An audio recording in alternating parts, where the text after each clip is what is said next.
Hello friends, मैं हूं doctor सांत्वना बापना। आज लेकर आई हूं एक नया टॉपिक, वह है रेसिप्रोकल लैटिस यानी व्युत्क्रम लैटिस। नाम बताता है डायरेक्ट लैटिस का जस्ट उल्टा।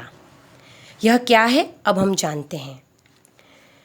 रेसिप्रोकल लैटिस वह लैटिस है जो एक उभयनिष्ठ मूल बिंदु से विभिन्न समांतर लैटिस तलों के समूह पर डाले गए अभिलंबों के अंतः बिंदुओं से प्राप्त होती है। इन अभिलंबों की लंबाई लैटिस अंतराल के व्युत्क्रमानुपाती होती है। तो अब हम जानते हैं कि इसे कैसे बना पाएंगे।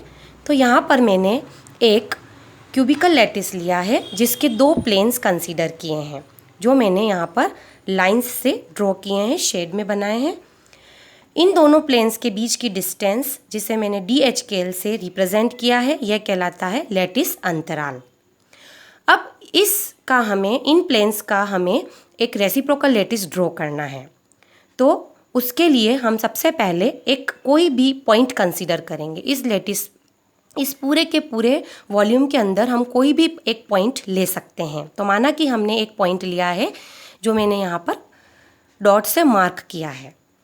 अब इस पॉइंट से एक नॉर्मल ड्रॉ करना है। देखिए, इस तरह से एक नॉर्मल ड्रॉ करेंगे और इस नॉर्मल की लंबाई को, ये जो DHKL है, इसके रेसिप्रोकल के इक्वल रखना है। इसका मतलब ये हुआ कि इस जो नॉर्मल बनाया है उसकी लंबाई को हमें 1/DHKL के इक्वल रखना है। यानी कि ये जो लेंथ है यहाँ से यहाँ तक की, this is equals to 1/DHKL। यानी कि अगर ये लंबाई हमारी, फॉर एग्जाम्पल, अगर ये लंबाई हमारी मीटर में है तो ये मीटर इन्वर्स में होगी, यानी लेंथ का इन्वर्स होगी। अब ये जो HKL यहाँ पर ड्रॉ किए हैं वो इन दोनों प्लेन्स के मिलर इंडिसेस हैं। क्योंकि ये पैरेलल प्लेन्स हैं तो हम सभी जानते हैं पैरेलल प्लेन्स के मिलर इंडिसेस इक्वल होते हैं। तो सपोज इसके मिलर इंडिसेस जो हैं वो HKL हैं, तो इस प्लेन के भी मिलर इंडिसेस HKL होंगे।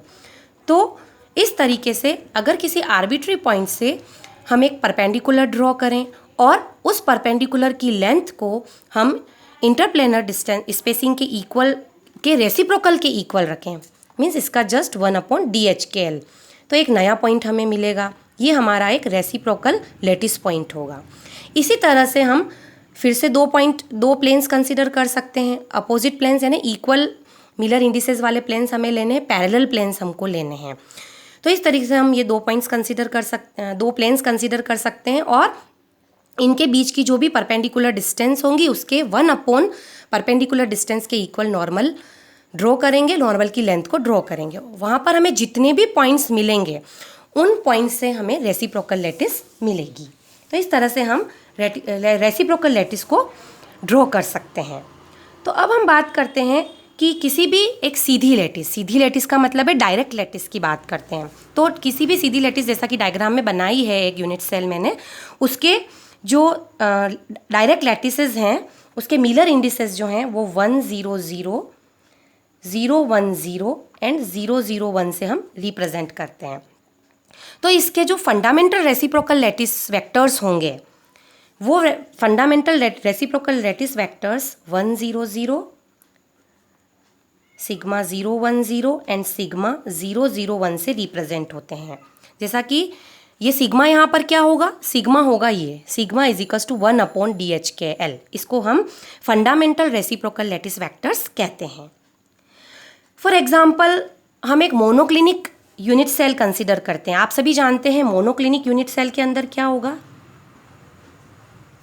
मोनोक्लिनिक यूनिट सेल के अंदर A is not equals to B is not equals to C होता है, एज वेल एज एल्फा और गामा 90 डिग्री होते हैं और बीटा एंगल जो होता है वो ग्रेटर देन 90 डिग्री होता है।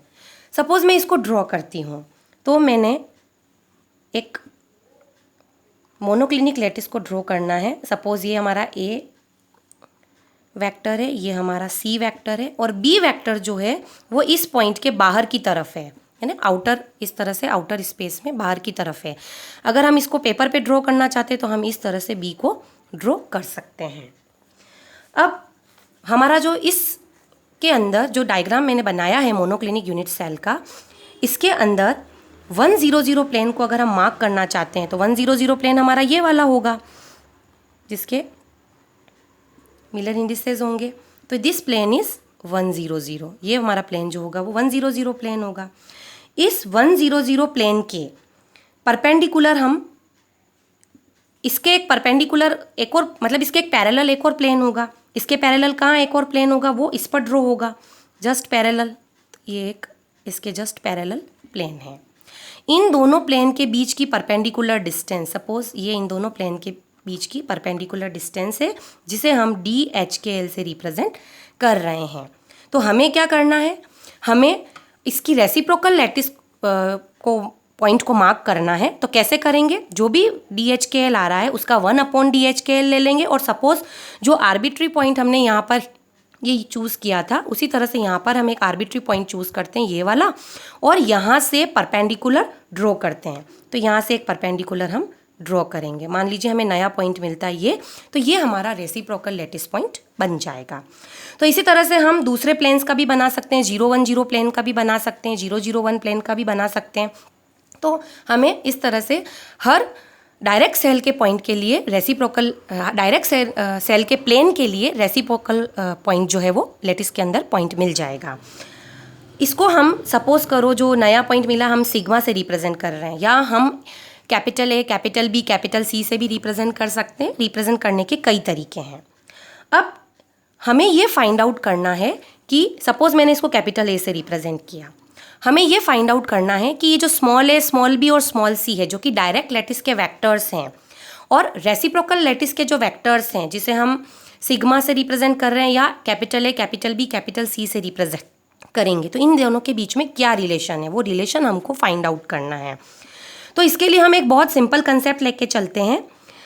हम सभी जानते हैं वॉल्यूम जो होता है वो होता है बेस इनटू हाइट। हम किसी भी ऑब्जेक्ट का अगर वॉल्यूम निकालना है तो वो बेस इनटू हाइट के इक्वल होता है। अब वॉल्यूम को सपोज V से रिप्रेजेंट करें, बेस यानी बेस एरिया, यहाँ पर एरिया निकालना है बेस का। वॉल्यूम को V से रिप्रेजेंट करें, बेस एरिया को बेस एरिया ही रहने दें, या A से रिप्रेजेंट कर देते हैं, इसको A से रिप्रेजेंट करते हैं, इनटू हाइट। और यहाँ पर हाइट क्या होगी, हाइट होगी हमारा 1/DHKL। सॉरी, डायरेक्ट लैटिस के लिए हाइट होगी DHKL, तो ये हाइट हो जाएगी DHKL। अब इसका रेसिप्रोकल ले लेते हैं। रेसिप्रोकल लेंगे तो 1/V is equals to 1/A into 1/DHKL। अब हमें एरिया अपॉन वॉल्यूम कैलकुलेट करना है, तो 1/DHKL। जैसा कि मैंने आपको पहले बताया था ऊपर डायग्राम में, 1/DHKL को हम सिग्मा या ABC से रिप्रेजेंट कर सकते हैं।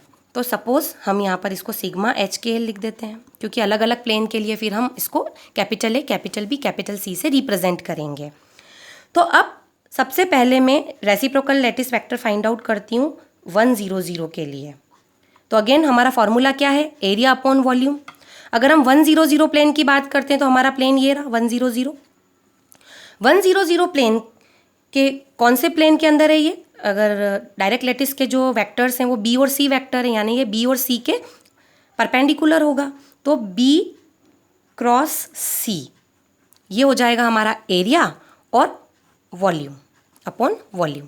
इसका मतलब ये हुआ कि रेसिप्रोकल लैटिस वेक्टर जो हमारा BC प्लेन का है that will be equal to B cross C upon volume of the direct cell. जो भी डायरेक्ट सेल होगी उसका वॉल्यूम, और वो हमको पता है कितना होता है, V is equals to A.B cross C।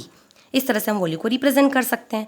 और 100 प्लेन के लिए जो वेक्टर हम लेंगे रेसिप्रोकल लैटिस वेक्टर, हम उसको सपोज A से रिप्रेजेंट करते हैं, तो ये हमारा एक रिलेशन आ गया। बट यहाँ पर एक कांस्टेंट वैल्यू और आती है विच इज़ इक्वल्स टू 2π। इसका मतलब वेक्टर A जो होगा हमारा वो 2π B cross C upon volume, volume means A.B cross C से रिप्रेजेंट होगा। तो इस तरह से हम रेसिप्रोकल लैटिस वेक्टर और डायरेक्ट लैटिस वेक्टर के बीच में रिलेशन को फाइंड आउट कर सकते हैं। सिमिलरली अगर हम दूसरा प्लेन कंसीडर करें, दूसरा प्लेन हमारा होगा 010 प्लेन, तो उसके लिए हम इसे लिख पाएंगे C क्रॉस A, क्योंकि वो C क्रॉस A हमारा एरिया होगा उस प्लेन का। Again volume A.B cross C, unit cell का वॉल्यूम। इसी तरह से वेक्टर C को लिख पाएंगे 2π A cross B upon A.B B cross C. तो ये जो रिलेशन मैंने बताए हैं ए, बी और सी के बीच में, ये डायरेक्ट लैटिस वेक्टर्स और रेसिप्रोकल लैटिस वेक्टर्स के बीच में रिलेशन को रिप्रेजेंट करते हैं। अब बात आती है कि ए डॉट ए की वैल्यू क्या होगी। रेसिप्रोकल लैटिस वेक्टर और डायरेक्ट लैटिस वेक्टर, इन दोनों का जो डॉट प्रोडक्ट अगर हम ले लें हर डायरेक्शन के लिए, तो ए डॉट ए की वैल्यू 2 पाई होगी। ए डॉट बी, क्योंकि ये तो अपोजिट साइड में आएगा, कॉस 90 डिग्री 90 डिग्री एंगल बनाएगा और हमें पता है कॉस 90 की वैल्यू 0 होती है। इसी तरह से ए डॉट सी की वैल्यू भी 0 आएगी। सिमिलरली अगर हम बी डॉट ए कैलकुलेट करें तो it will be 0। B dot B is equals to 2 pi. Actually ये बिल्कुल सेम एंगल में नहीं रहते हैं, अगर ये बिल्कुल एग्जैक्ट एक दूसरे को ओवरलैप करते तो इसकी वैल्यू 1 आती।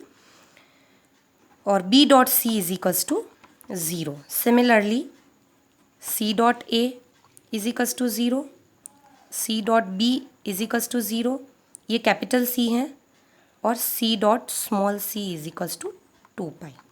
लाइक दैट इनके बीच में रिलेशन को हम फाइंड आउट कर सकते हैं। उसके बाद बात आती है सीधे लैटिस वेक्टर की ट्रांसलेशनल वेक्टर की, जो सीधी लैटिस होती है उसके ट्रांसलेशनल वेक्टर की। हम सभी को पता है ट्रांसलेशनल वेक्टर को हम टी से रिप्रेजेंट करते हैं, और ये ट्रांसलेशनल वेक्टर जो है स्थानांतरित सदिश वो n1a plus n2b plus n3c से रिप्रेजेंट होता है। सिमिलरली रेसिप्रोकल लैटिस के अंदर रेसिप्रोकल लैटिस वेक्टर जो होता है उसको g से रिप्रेजेंट करते हैं, और इसको लिखेंगे HA plus KB plus LC से। इस तरह से इसको रिप्रेजेंट किया जाता है। और हम इन दोनों के बीच में भी रिलेशन निकाल सकते हैं। हमें G के साथ T का डॉट प्रोडक्ट लेना है, वो हम सभी जानते हैं। इस तरह से डॉट प्रोडक्ट लेंगे, और ऊपर जैसा कि हमने लिखा ही था कि capital A dot product with small a क्या आ रहा है, वो 2 पाई आ रहा था हमारा, तो हम इसको यहाँ पर यूज़ कर लेंगे। यहाँ पर HKL और N1 N2 N3 जो हैं वो इंटीजर्स होंगे। तो इस तरीके से जब हम इसका डॉट प्रोडक्ट लेते हैं तो यहाँ पर जो a डॉट a के साथ में हमारा 2 पाई आ रहा था वो कॉमन आ जाएगा, और h into N1 plus k into N2 plus l into N3 integers जो हैं वो मल्टीप्लाई हो जाएंगे। इसको एक नई वैल्यू हम दे सकते हैं 2 पाई n से। तो this is relation between direct lattice vector and translational vector of direct lattice and reciprocal lattice. तो ये एक रिलेशन हम निकाल सकते हैं। साथियों, मेरा वीडियो आपको अच्छा लगा होगा, और भी नए वीडियोस के लिए चैनल को सब्सक्राइब कीजिए। जल्द ही मिलेंगे एक नए वीडियो के साथ, लेकिन इससे पहले मैं आपको दे रही हूँ आज मैंने जो भी पढ़ाया है उसके एक नोट्स फॉर्म में। आप वीडियो को पॉज करके इन नोट्स को अपनी कॉपी में बिल्कुल अच्छे से फेयरली बना सकते हैं।